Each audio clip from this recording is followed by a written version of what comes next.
जय हिंद। देखिए 3 जनवरी के दिन अमेरिका ने वेनेजुएला पर आक्रमण करके और महज कुछ घंटों में इसके राष्ट्रपति भवन से इसके राष्ट्रपति निकोलस मादुरो को उठा के लेके चला गया और अभी निकोलस मादुरो अमेरिका के एक जेल में है। इनके ऊपर आरोप है कि ये वेनेजुएला के रास्ते और मैक्सिको के रास्ते वेनेजुएला होते हुए और यहाँ पर ड्रग्स सप्लाई करते थे। हालांकि ये बहाना है, अमेरिका में ड्रग्स जो आता है वो मैक्सिको से आता है, न कि वेनेजुएला से आता है। ये चुपचाप एक बहाना है। और दूसरा, अमेरिका में जो ड्रग्स है ये अमेरिका के कल्चर की वजह से, वहाँ पूरा दिन भर दारू गांजा सिगरेट पी के पीते रहते हैं। वहां तो बेटी बाप से पूछती है, father do you have any drink और वाइन। सोच रहा बाप माई बैठ के शराब पी रहा है सर, तो उसमें ड्रग्स काहे नहीं पिएगा सर। तो ये तो अमेरिका का एक बहाना है। एक्चुअल में दुनिया में सबसे ज्यादा ऑयल रिजर्व वेनेजुएला का है, लेकिन इसका ऑयल जो होता है वो थोड़ा सा अशुद्धि उसमें ज्यादा है, इसलिए इसको निकालना थोड़ा महंगा पड़ता है। तो अमेरिका की नज़र इस ऑयल पे है और यहाँ लिथियम का बहुत बड़ा भंडार पाया गया और सोना का बड़ा भंडार पाया गया। तो एक्चुअल अमेरिका इन भंडार पर कब्जा करना चाहता है और बहाना लगा देता है कि अमेरिका में ये ड्रग्स सप्लाई करता है, इसलिए वो इसके राष्ट्रपति को उठा के लाया गया है। और 2020 से जब लॉकडाउन चल रहा था उसी समय से अमेरिका राष्ट्रपति को उठाना चाहता था और यहाँ पर उसने एक बड़ा अच्छा गेम खेला। निकोलस मादुरो के ही सेनापति उप सेनापति को इसने मिला लिया और उसने ऑफर दिया कि तुम्हें करोड़ों रुपए दिए जाएंगे, अमेरिका में बस जाओगे, नया पासपोर्ट नया नाम सब दे दिया जाएगा। उसका अलग नाम दे दिया गया कार्डिनल। अब बाद में ये भी नाम को वो लोग क्या कर देंगे, चेंज कर देंगे। और यही वो व्यक्ति है जो हर एक जानकारी बताते गया। निकोलस मादुरो कितने बजे उठते हैं, कितने गार्ड रहते हैं, रात के समय कौन सा रास्ता होता है, हेलीकॉप्टर कहाँ लैंड करेगा, स्केप रास्ता क्या है, इमरजेंसी में राष्ट्रपति किधर भागेंगे, राष्ट्रपति जिस कमरे में रहते हैं उसकी दीवारें कैसी हैं, दरवाजा कितना मोटा है, किधर खिड़की है या नहीं, ए टू जेड लेआउट। वही ये कार्डेनियल नाम का ये बदला हुआ नाम है, उसी का उप सेनापति ने उसे अमेरिका के CIA एजेंसी को मुहैया कराया था। इस आधार पर बहुत लंबे समय से प्लानिंग चल रही थी और इस प्लानिंग में लगभग 150 जहाजों ने भाग लिया। और 150 जो जहाज है, एयरक्राफ्ट है, अलग अलग टाइप के जहाज है और अलग अलग शहर से उड़ान भरे हैं और सब के सब वेनेजुएला पहुंचे हैं। और सबसे बड़ी बात यह है कि इनके पहुंचने का टाइमिंग एक है, भले उड़ने का टाइम कुछ भी हो, इनके पहुंचने का टाइम एक है।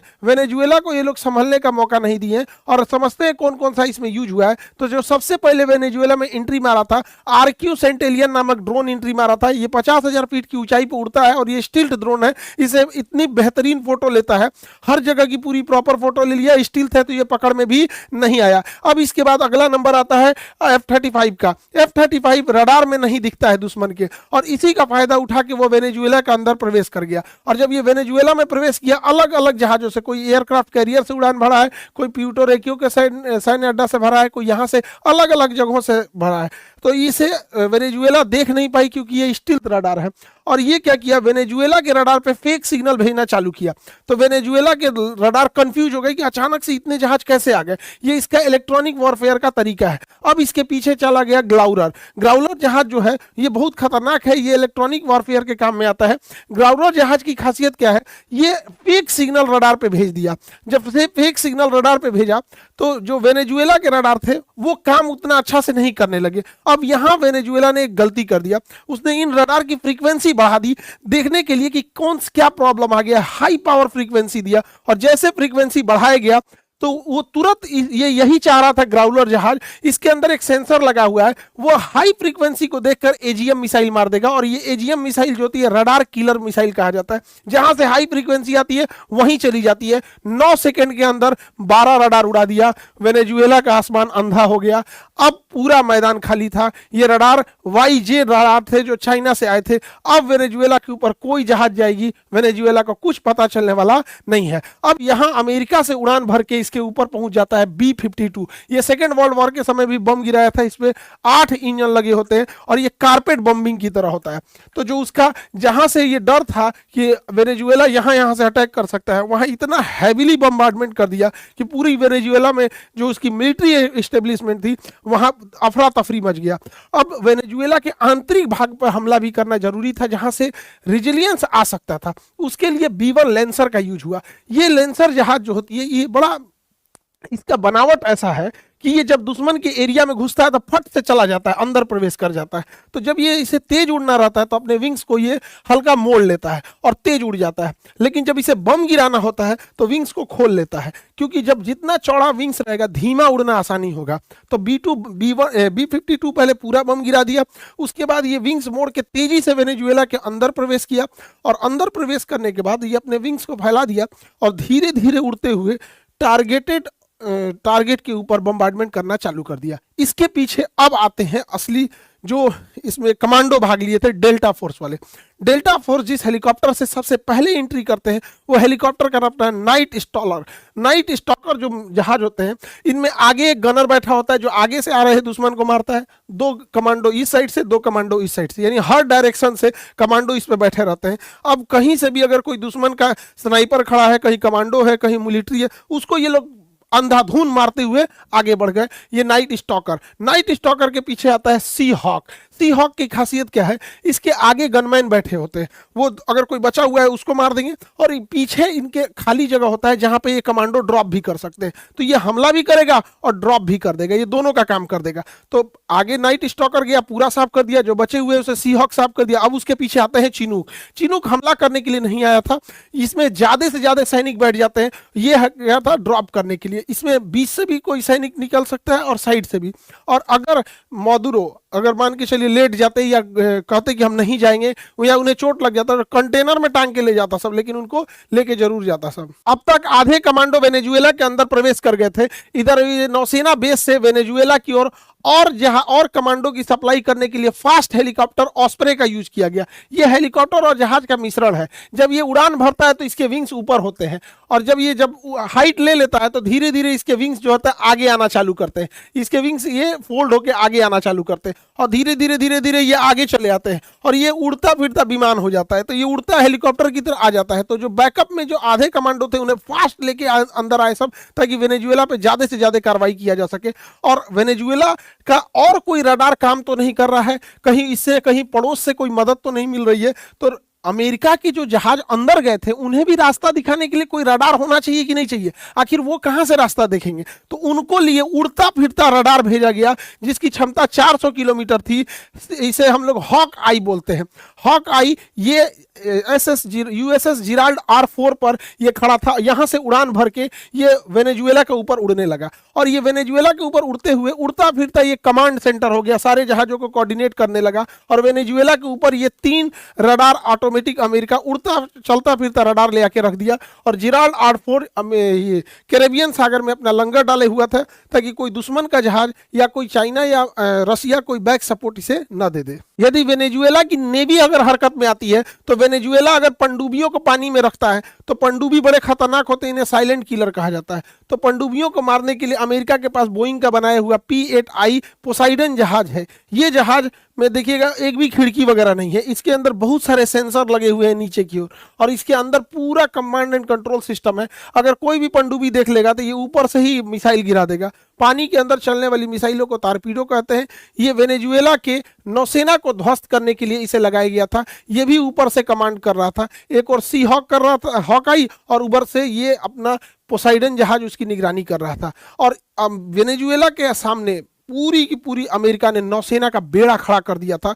ये फुल फ्लेजेड वार के लिए रेडी थे कि अगर वेनेजुएला की ओर से कोई एक्शन लिया जाता है तो यहाँ जितने जहाज हैं रेडी टू मूव है, सब में कॉकपिट में पायलट बैठे हुए हैं, सब उसकी नेवी खड़ी हुई है, पीछे उसके प्यूर्टो रिको, फ्लोरिडा और अन्य एयरबेस पे पूरी की पूरी मिलिट्री तैनात थी। हर जहाज में कॉकपिट में जहाज में पायलट रेडी थे कि अगर वेनेजुएला की ओर से कोई अटैक आता है तो इतना तेजी से ये हमला करेंगे कि पूरी इस्टेब्लिशमेंट खत्म हो जाएगी। वेनेजुएला को ये लोग संभलने का मौका नहीं देते।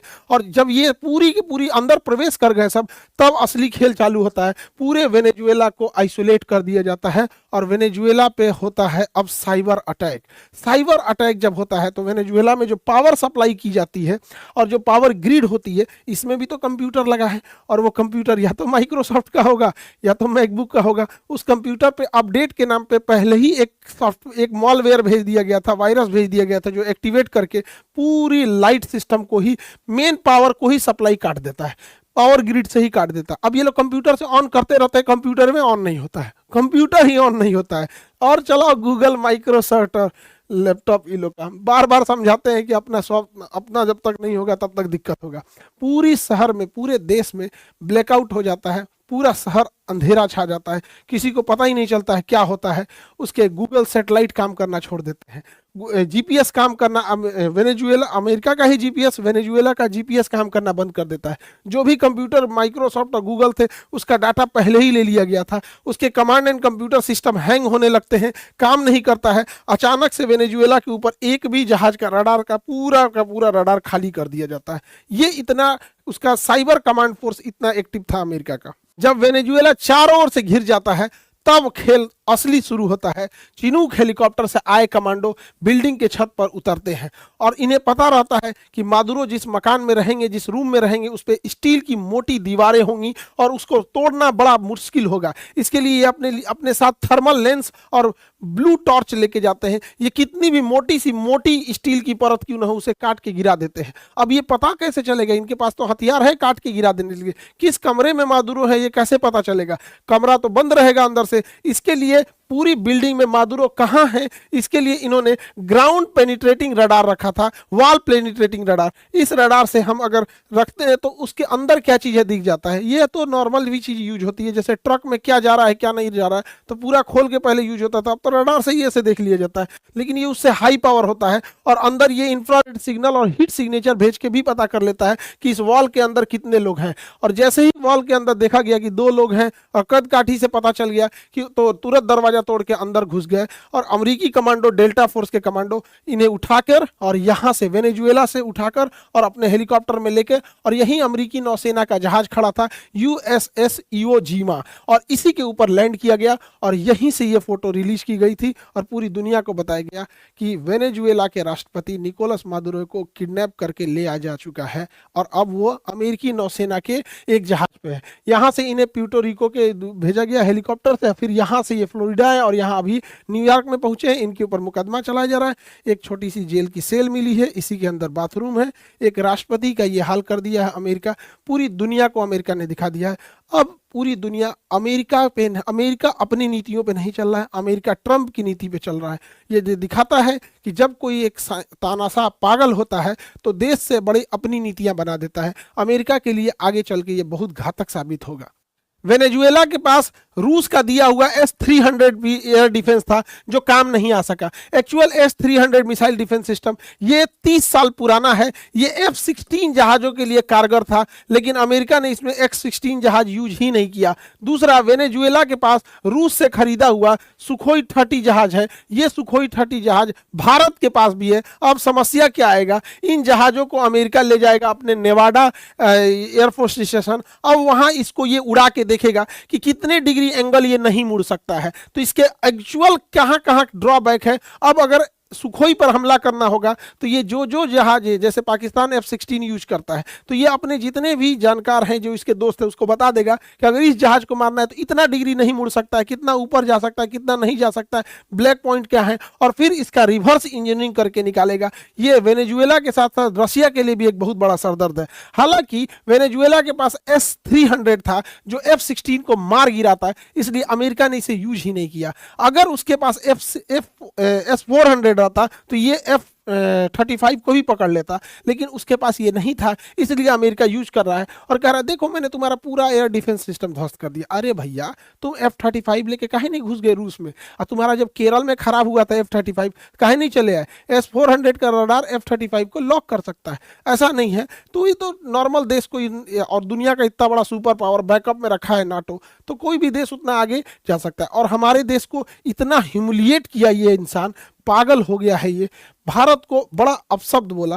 प्रधानमंत्री हमारे देश की संपत्ति होती है। प्रधानमंत्री को बोलता है ये कि मोदी ने फोन किया, उन्होंने बोला प्लीज मैं आपसे मिलना चाहता हूँ। क्या बदतमीजी है ये बड़ा दुख होता है कि प्रधानमंत्री एक पूरे देश का प्रतिनिधि होता है। एक प्रधानमंत्री की इज्जत पूरे देश की इज्जत होती है। हमें सबको खड़ा रहना चाहिए यहाँ पर। और हम धन्यवाद कहते हैं पहले महाराष्ट्र के लोगों को कि यहाँ जो टेस्ला का पहला कारखाना मिला था, आप लोग इंडिया की गाड़ियाँ खरीदी यहाँ पे। ऐसे अमेरिकन वाले प्रोडक्ट्स को यूज करेंगे, ये अल्टीमेट अल्टीमेटली हम लोग के लिए भी बड़ा सरदर्द बनेंगे। हमको लगता है कि उतना सक्सेस नहीं हुआ महाराष्ट्र में जो टेस्ला खुला था, हमें अपने प्रोडक्ट्स में होना चाहिए। और ये लोग देखिए, हमारे भारत के लोग इन्हें मोटिवेशन मानते, इनकी हिम्मत नहीं हुई थी, ये करोड़ों कमाने वाले लोग, इनकी हिम्मत नहीं हुई थी कि ऑपरेशन सिंदूर पे एक शब्द बोल सके। आप बताइए, हम देशवासियों से पूछना चाहते हैं, क्या इनका कर्तव्य नहीं बना कि एक बार ये बोल सके कि जब ये प्रधान डोनाल्ड ट्रंप, ये पेट्रोल पंप हो गया, पेट्रोल पंप यहाँ पे, इसको पेट्रोल चाहिए यहाँ डोनाल्ड ट्रंप से हटके, जब हमारे प्रधानमंत्री का अपमान कर रहा था तो इन लोग की हिम्मत नहीं होगी, एकदम यहाँ पे ईमान धर्म बेच दिया है सब यहाँ पर। ये लोग क्या करेंगे, पैसे के अंधे हो गए। और हमारे देश के लोग कहते हैं कि ये बहुत आगे निकल गए, किसी काम के नहीं, कोई गूगल संभाल रहा है, कोई माइक्रोसॉफ्ट संभाल रहा है, कोई कुछ संभाल रहा है, और एक शब्द नहीं बोला जाता है इन लोगों से अपने देश के प्रति। वही देखिए यहूदियों को इजराइल पे ऊपर जो गजा से हमला हुआ था, तो गजा कोई बहुत बड़ा देश नहीं था, उसके बाद अपनी आर्मी है, एयरफोर्स है, नेवी, कुछ भी नहीं है, और इजराइल इतना शक्तिशाली, बावजूद इसके पूरे यहूदियों ने एक साथ एकजुटता दिखाई। और इन लोगों के ऊपर एक बार आप जरूर सोचिएगा, क्या इन लोगों को बोलना चाहिए कि नहीं बोलना चाहिए। ये हमारे देश का अपमान है, प्रधानमंत्री का अपमान है। प्रधानमंत्री देश का प्रतिनिधि होता है। अमेरिका जिस तरह बेलगाम हो गया है, वो अगला निशाना बनाएगा ग्रीनलैंड को, इधर लेगा क्यूबा को, और यहाँ ईरान पे भी अटैक कर सकता है, क्योंकि अब अमेरिका को रोकने वाला कोई नहीं है। हाल ही में अमेरिका ने यहाँ पर रूस का एक पानी वाली टैंकर को, जहाज को, पेट्रोल टैंकर को भी अपने अंडर में ले लिया, सीज कर लिया, जबकि रशियन पनडुब्बियां इसकी सुरक्षा दे रही थी। लेकिन अमेरिका इतना मन बढ़ गया, किसी से नहीं डर रहा। अब इस घटना के बाद चाइना ताइवान पे कब्जा करने के लिए लीगली वो सेटिस्फाई हो चुका है। अब वो इस ताइवान को कब्जा करेगा, और ताइवान को कब्जा करने के बाद वो सिलिकॉन पर कब्जा कर लेगा, और सिलिकॉन से ही आज पूरी दुनिया की जितने एडवांस चीजें बनती है, चाहे वो किसी भी तरह का पैसेंजर जहाज हो, पनडुब्बी हो, हेलीकॉप्टर हो, स्पेस शटल हो, ड्रोन कैमरा हो, कंप्यूटर हो, लैपटॉप हो, वॉशिंग मशीन हो, कहीं भी हर जगह यूज होता है, तो वो होता है सेमीकंडक्टर। अमेरिका पेट्रोल पे कब्जा करो, चाइना सेमीकंडक्टर पे कब्जा करने जा रहा है। चाइना तो बदला ले लेता है यहाँ पर। अमेरिका ने जो वेनेजुएला के साथ किया, वो भारत के साथ कर सकता है कि नहीं, तो ये भारत के साथ नहीं कर सकता। उसके लिए 3 लोगों का धन्यवाद देना चाहिए। 1974 में स्माइलिंग बुद्धा नाम से इंदिरा गांधी ने परमाणु परीक्षण कर दिया और मिसाइल प्रोग्राम और परमाणु प्रोग्राम को आगे रखा। वो उतना सक्सेस नहीं था और परमाणु बम बन के तैयार था। जरूरत था तो हमारे वैज्ञानिकों को और दृढ़ राजनीतिक शक्ति की। फिर 1998 में अटल बिहारी वाजपेयी और एपीजे अब्दुल कलाम की जोड़ी ने परमाणु परीक्षण कर दिया। ये 3 लोगों का नाम परमाणु परीक्षण के लिए याद रखेंगे कि आज भी अगर हमारे ऊपर कोई इस तरह से हमला करेगा तो हम लोग भी जवाब में ये परमाणु बम देंगे और बढ़िया से उनको जवाब दे दिया जाएगा। तो ये जरूरी है। हर देवता को देखिएगा, उनके पास एक हाथ आप देखेंगे करुणा के लिए, आशीर्वाद के लिए रखे रहेंगे, और सबके पास अपना शस्त्र है। किसी के पास भाला है, किसी के पास त्रिशूल है, किसी के पास गदा है, सबके पास। इसका मतलब ये है कि करुणा बनाए रखिए, लेकिन रखिए अगर कोई बदतमीजी करेगा तो धो देना है। अमेरिका किसी भी देश को मारने से पहले उसने कई नीतियां अपनाता है। आप देखिएगा, सबसे पहले उस देश का व्यापार खत्म करने के लिए उस पर टैरिफ लगाता है, फिर ट्रेड वार कर देता है, उसके पार्ट्स को मुहैया कराने से रोक देता है, उसकी जीडीपी को गिरा देता है, उसके किसी इंसान, पॉलिटिशियन या बिजनेसमैन पर सैंक्शन लगा देता है कि आप आ जा नहीं सकते हैं, उसके किसी प्रोडक्ट पर एम्बार्गो लगा देता है कि आप इस प्रोडक्ट को नहीं बेच सकते। जैसे इसने अभी वेनेजुएला पे ऑयल एम्बार्गो लगा दिया यहाँ पर। इस वजह से महंगाई बढ़ जाती है, इन्फ्लेशन बढ़ जाता है।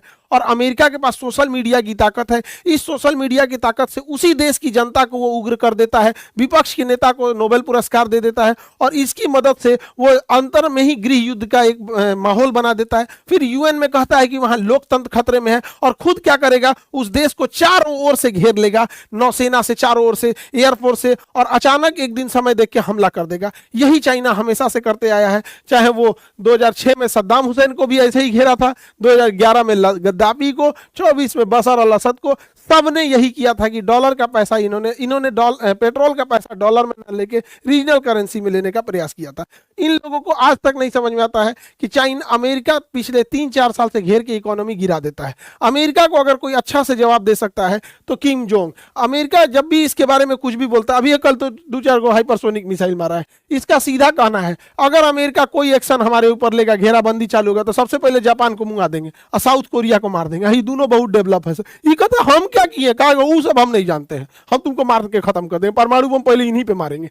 अब ये लोग कहते हैं कि भैया तुम दूर ही रहो, क्योंकि इन दोनों ने अमेरिका का साथ भी देते हैं। तो ये एक तरह से बढ़िया काम करता है अमेरिका के लिए। आप देखें किस तरह से टेक्नोलॉजी किसी देश को पंगु बना देती है। अगर हम टेक्नोलॉजी अपना नहीं रखेंगे तो आज के परिदृश्य में युद्ध में बहुत दिक्कत हो जाएगा। आज से 6 महीना पहले हम एक बात बोले थे कि हमारा अपना सोशल मीडिया नहीं है, हमारा अपना गूगल नहीं है, हमारा यूपीआई गूगल इस सबको बंद कर देगा, गूगल चाहे तो घुटना पे ला देगा।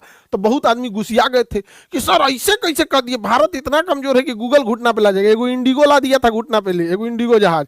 सोशल मीडिया हम लोग का नहीं है। सोचिए, ये प्रधानमंत्री का जो जहाज है हम लोग के पास, अपना प्रधानमंत्री राष्ट्रपति का जो जहाज है नहीं, बोइंग अमेरिका का है। अगर वो चाह देगा सॉफ्टवेयर रोकने के लिए तो उड़ान भरने से रोक देगा। तो ये जरूरत है हम लोग को, देश को, कि हमें अपना सॉफ्टवेयर, आज आप कोई कंप्यूटर लीजिए, माइक्रोसॉफ्ट का होगा, मैकबुक का होगा, कोई सोशल मीडिया है, ये सारा का सारा सोशल मीडिया वगैरह अमेरिका से कंट्रोल्ड किया जा रहा है। तो भारत को जरूरत है चाइना की तरह आत्मनिर्भर बनने की, ताकि हम भी अपनी चीजों को कंट्रोल कर सके। वरना इस तरह से लचर व्यवस्था रहेगी और हम लोग इस तरह से रहेंगे तो कहीं ना कहीं ये दुश्मन के लिए बहुत फायदा हो जाएगा। यही बात हम पहले भी समझा रहे थे कि अगर गूगल चाहे तो हमारे किसी चीज को रोक सकता है, क्योंकि उसके पास टेक्नोलॉजी और पावर इतना है। आप जीता जागता एग्जांपल वेनेजुएला पे देख लीजिए। आज से 6 महीना पहले कई आदमी, डिजिटल जोम्बी है सब, कुछ देखिएगा यूट्यूब पे कुछ जोम्बी है सब। आप कोई अच्छा सलाह दीजिएगा देश प्रेम में ना, तो वो सब राजनीति प्रेमी है सब, ऐसे नहीं हो सकता है। अरे भैया, टेक्नोलॉजी उसकी रहेगी, वो कभी भी यूज कर सकता है।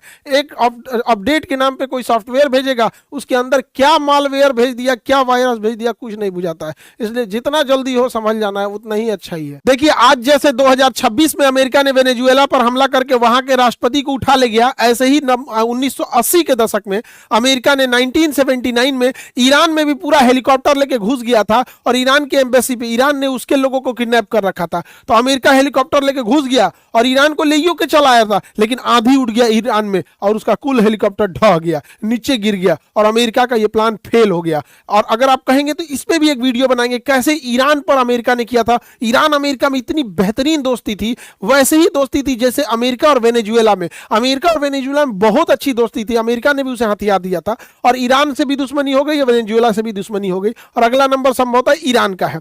देखिए, आज का हम जो एजुकेशन सिस्टम देखते हैं ना, तो जो बच्चे हम लोग पढ़ाने आते हैं वो यूपीएससी बैच में है, पीसीएस बैच में, एसएससी बैच में, रेलवे बैच में, पुलिस दरोगा बैच में, बट उसका बैकग्राउंड एकदम कमजोर है, वो बेसिक्स उसके वीक है। जब वो वहां से 10th पढ़ के आ रहा है, 12th पढ़ के आ रहा है, तो बच्चों में वो क्रिटिकल थिंकिंग है ही नहीं सोचने की। तो 1-2 साल ऐसे बच्चों को अपना बेसिक क्लियर करने में लग जाता है। तो हम लोग को बड़ा चैलेंज फेस करना पड़ता है अभी के समय में पढ़ाने में कि बच्चे का बेस क्लियर नहीं है। तो इसलिए हमने सोचा कि क्यों ना 10th और 12th यानी बोर्ड एग्जाम 9, 10, 11, 12th वाले बच्चों को भी अपने ही वो ढंग से, ताकि वो जब वहाँ हायर एजुकेशन के लिए आए तो उन्हें दिक्कत ना आए, तो हम इन बच्चों को भी क्यों ना पढ़ा सके। तो पहले हम लोग सोचे थे यूपी बिहार बोर्ड स्टार्ट करने के लिए, फिर पूरी टीम ने कहा कि सर पूरे इंडिया में स्टार्ट करते हैं लोग। तो इसको बहुत जल्दी 2 दिनों के अंदर ऐसे बच्चे जो अभी इस साल भी जो देंगे 10th का एग्जाम या 12th का एग्जाम, और ये जो बोर्ड एग्जाम है, चाहे वो यूपी बोर्ड हो, बिहार बोर्ड हो,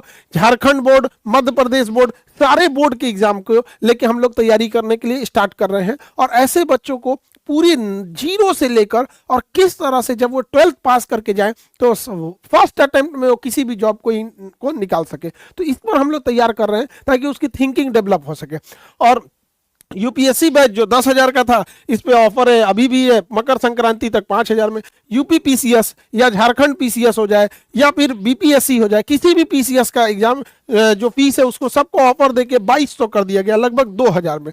तो अब 2,200 में एसडीएम डीएसपी लेके जा सकते हैं और 5,000 महज फीस में आईएएस आईपीएस आईएफएस राजदूत जो बनना है बन सकते हैं। मन लगा के पढ़ाई करेंगे। ये ऑफर मकर संक्रांति तक रहेगा। हमारा सपना है कि हर गरीब तक एजुकेशन पहुंच सके, जो प्रतिभावान है पैसे की वजह से उसकी पढ़ाई ना छूट सके। और बोर्ड एग्जाम को खास करके, चाहे वो राजस्थान बोर्ड हो, हरियाणा बोर्ड हो, आपका छत्तीसगढ़ बोर्ड हो, उत्तराखंड बोर्ड या Bihar board, UP board, Jharkhand board, Madhya Pradesh, सारे बोर्ड के बच्चों के लिए अब आप लोग तैयार हो जाएंगे। और गार्जियन लोग, अब आप लोग भी तैयार हो जाइएगा। जिस दिन अब इन बच्चों को पढ़ाना चालू करेंगे, जो गार्जियन कहते थे मेरा बच्चा पढ़ता नहीं है, अब गार्जियन लोग से बैठ के डिबेट करेंगे। और हमें भी बड़ा अच्छा लगेगा 10th का बच्चा 12th का बच्चा जब किसी टॉपिक पे लेके अपने फादर से अपने सीनियर भाई बहन से डिबेट करेगा और तब वहाँ अच्छा लगेगा, तब जाके एक अच्छे लेवल पे उतार होगा। और ऐसा नहीं कि इनकी फीस बहुत ज़्यादा होगी, हमारा तो पूरी इंडिया से इसी बात की लड़ाई है फीस कम करने के लिए। तो बोर्ड एग्जाम वाले बच्चे भी अब तैयार हो जाइए, नीट जेई का भी फीस वैसे ही रहेगा, बोर्ड एग्जाम का भी एकदम मिनिमम फीस में बेस्ट क्वालिटी दिया जाएगा। आई होप आप पूरे टॉपिक को समझे होंगे। नेक्स्ट वीडियो में हम बताएंगे अमेरिका ने ईरान पे कैसे हमला किया था और बोर्ड एग्जाम को कैसे बच्चों को पढ़ाई करना है, उनका कौन से एप्लीकेशन पे जाएंगे, कौन से यूट्यूब चैनल देखेंगे, किस तरह से पढ़ाई करेंगे। आगे मिलेंगे दूसरी वीडियो में, मिलेंगे नेक्स्ट क्लास में। अब जय हिंद।